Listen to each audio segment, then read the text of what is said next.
നമസ്കാരം പ്രിയമുള്ളവരെ. കഴിഞ്ഞ CPO റാങ്ക് ലിസ്റ്റുമായി ബന്ധപ്പെട്ട് 62 ദിവസമായി നടത്തിയിരുന്ന സമരം അവർ അവസാനിപ്പിച്ചു. എന്നാൽ ഇന്ന് പാർലമെൻറ്റ് ഇലക്ഷനുമായി ബന്ധപ്പെട്ട് അത് വലിയൊരു ചർച്ചാ വിഷയമായി മാറിക്കൊണ്ടിരിക്കുകയാണ്.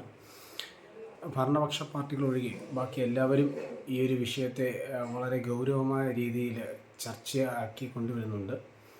അപ്പോൾ യൂത്ത് കോൺഗ്രസിൻ്റെ കൊല്ലം ജില്ല മുൻ പ്രസിഡന്റായിരുന്ന അരുൺരാജ് അദ്ദേഹം പറഞ്ഞ വാക്കുകൾ നമുക്ക് കാണാം. PSC റാങ്ക് ഹോൾഡേഴ്സ് തിരുവനന്തപുരത്ത് സെക്രട്ടേറിയറ്റിന് മുമ്പിൽ മുട്ടിലണിഞ്ഞ് സമരം ചെയ്തില്ലേ? അവര് തറയിൽ ചുട്ടുപൊള്ളുന്ന വെയിലത്ത് താരട്ട റോഡിൽ ശയന പ്രദർശനം നടത്തി സമരം ചെയ്തില്ലേ? തല മുട്ടയടിച്ച് സമരം ചെയ്തില്ലേ?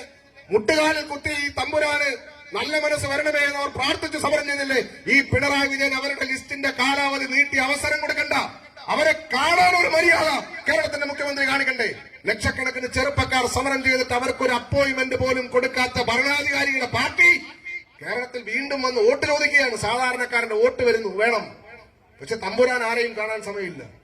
മൈക്ക് പോലും മുഖ്യമന്ത്രിയാണ് ഇവിടെ നിന്ന് പ്രസംഗിക്കുന്നതെങ്കിൽ മൈക്കിന് സ്ട്രോക്ക് വരുന്നവർക്ക് പക്ഷാഘാതം വരുന്നവർക്ക് മൈക്ക് പോലും തളർന്നു വീഴുകയാണ്. ആർക്കാണ് ഈ മുഖ്യമന്ത്രി ഇഷ്ടം? ആർക്കാണ് ഈ സർക്കാരിന് ഇഷ്ടം? നേരത്തെ ജവാദിക്ക സൂചിപ്പിച്ചു,